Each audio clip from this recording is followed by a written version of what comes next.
Selamat pagi anak-anak hebat. Semoga kita semua dalam keadaan sehat ya.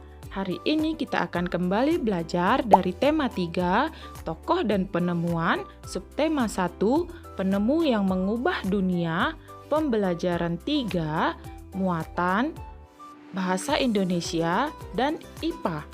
Materi pelajaran bahasa Indonesia hari ini adalah menjelaskan informasi berdasarkan struktur teks eksplanasi. Pada teks eksplanasi mengandung suatu pokok pembicaraan. Kita dapat menemukan informasi dari teks eksplanasi dengan menjawab pertanyaan, menggunakan kata apa, siapa, di mana, kapan, mengapa, dan bagaimana. Teks eksplanasi bertujuan untuk memberikan penjelasan kepada pembaca mengenai proses terjadinya sesuatu. Teks eksplanasi memiliki struktur agar dapat dipahami dengan mudah. Struktur teks eksplanasi terdiri atas pernyataan umum atau pembukaan, deretan penjelas atau isi, dan penutup atau simpulan. Bagian pernyataan umum berisi informasi singkat tentang hal yang akan dibicarakan. Bagian penjelas berisi urutan uraian atau penjelasan tentang proses dari suatu peristiwa yang terjadi. Bagian penutup berisi simpulan dari teks atau dapat juga berisi pendapat penulis mengenai fenomena yang dijelaskan dalam teks. Sekarang perhatikan teks berikut. James Watt, sang penemu mesin uap. James Watt adalah penemu yang mengembangkan mesin uap sehingga menjadi dasar dari revolusi industri. Ia lahir pada tanggal 19 Januari 1736 di Greenock, Skotlandia. Ketika berusia 18 tahun, Watt melakukan perjalanan ke London untuk melanjutkan studi tentang pembuatan instrumen dan peralatan selama 1 tahun.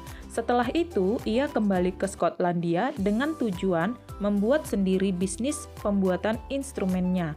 James Watt mulai melakukan percobaan setelah temannya, Profesor John Robinson, mengenalkan tentang mesin uap. Pada tahun 1765, dia berhasil membuat sebuah model mesin uap yang dapat bekerja dengan baik.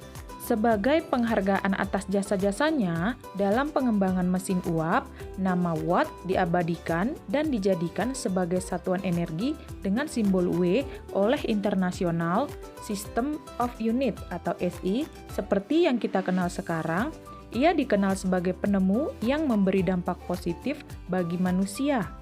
Struktur dari teks berikut yaitu paragraf 1 adalah pernyataan umum atau pembuka, paragraf 2 adalah deretan penjelas atau isi, paragraf ketiga adalah penutup atau simpulan. Nah, anak-anak, kamu harus ingat bahwa teks eksplanasi itu mempunyai struktur yang terdiri dari pernyataan umum, deretan penjelas, dan penutup atau simpulan. Sekarang kita lanjutkan ke muatan IPA dengan materi membuat rangkaian listrik seri. Rangkaian seri merupakan salah satu contoh rangkaian listrik tertutup. Pada rangkaian seri, alat listrik disusun secara seri atau berderet atau tidak bercabang. Pada rangkaian seri, jika salah satu lampu padam, lampu lainnya akan ikut padam karena arus listrik terputus. Perhatikan gambar rangkaian seri berikut ini. Pada rangkaian tersebut, kedua lampu disusun secara seri. Jika lampu L1 padam, lampu L2 juga akan padam. Rangkaian seri dapat digunakan pada senter dan lampu hias. Nah, anak-anak, sekarang kalian sudah mengerti gambar rangkaian listrik seri bahwa lampu disusun secara berderet. Baik, sampai di sini pelajaran kita hari ini. Sampai jumpa lagi di pelajaran berikutnya.